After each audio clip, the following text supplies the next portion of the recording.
Bismillahirrahmanirrahim. Assalamualaikum warahmatullahi wabarakatuh. Alhamdulillahi rabbil alamin. Assalatu wassalamu ala asyrafil anbiya'i wal mursalin sayyidina wa maulana Muhammadin wa ala alihi wa sahbihi ajma'in, amma ba'. Baik, kami dari kelompok 1 yang beranggotakan yang pertama Nur Halida, yang kedua Lina, yang ketiga saya sendiri Siti Nur Emelda. Di sini kami akan mempresentasikan tugas mata kuliah Fikih Jinayah yang berjudul Jarimah Pembunuhan. Langsung saja ke pengertian jarimah pembunuhan. Pembunuhan secara etimologi merupakan bentuk masdar qatlan dari fi'il madi qatala yang artinya membunuh. Dalam bahasa Arab, al-qatlu berasal dari kata qatala yaqtulu yang artinya membunuh. Dalam fikih, tindak pidana pembunuhan atau al-qatl disebut juga dengan al-jinayah ala an-nafs al-insaniyah atau kejahatan terhadap jiwa manusia. Pembunuhan secara terminologi sebagaimana dinyatakan oleh Abdul Qadir Audah, pembunuhan adalah perbuatan seseorang yang menghilangkan kehidupan, yang berarti menghilangkan jiwa anak Adam oleh perbuatan anak Adam yang lain. Adapun klasifikasi jarimah pembunuhan terbagi menjadi 3. Yang pertama, pembunuhan sengaja.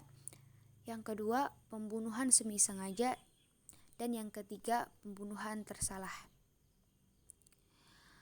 Pembunuhan yang disengaja ialah pembunuh tersebut mempunyai niat terencana untuk membunuh.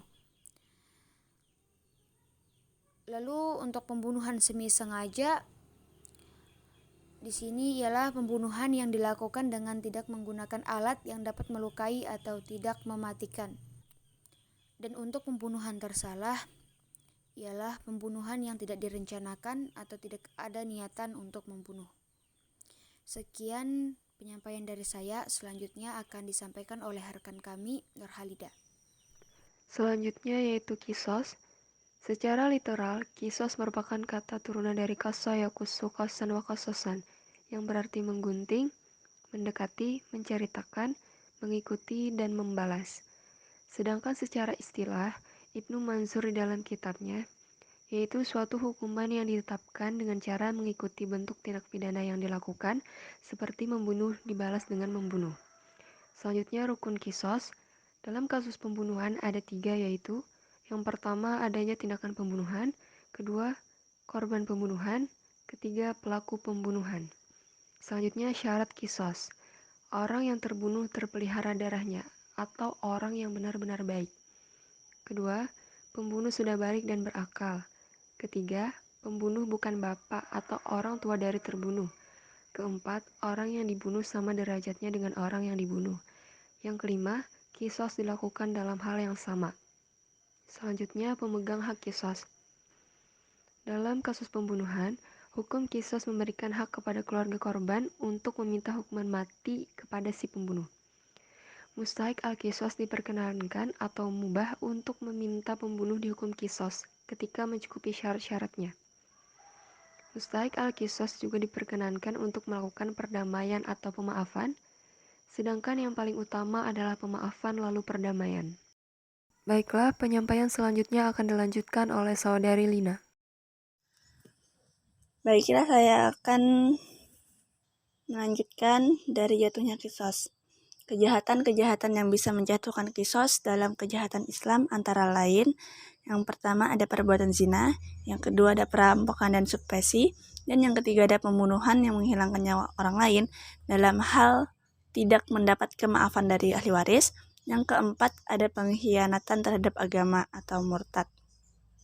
Lanjutan, sanksi pidana yang dapat menyebabkan pelakunya dihukum mati juga terdapat dalam hadis Rasulullah SAW, yaitu tidak halal darah seorang muslim kecuali sebab 3 hal, karena membunuh jiwa, seseorang janda atau duda berzina, dan orang yang meninggalkan agamanya yang memisahkan diri dari jamaah. Hadis riwayat Bukhari Muslim.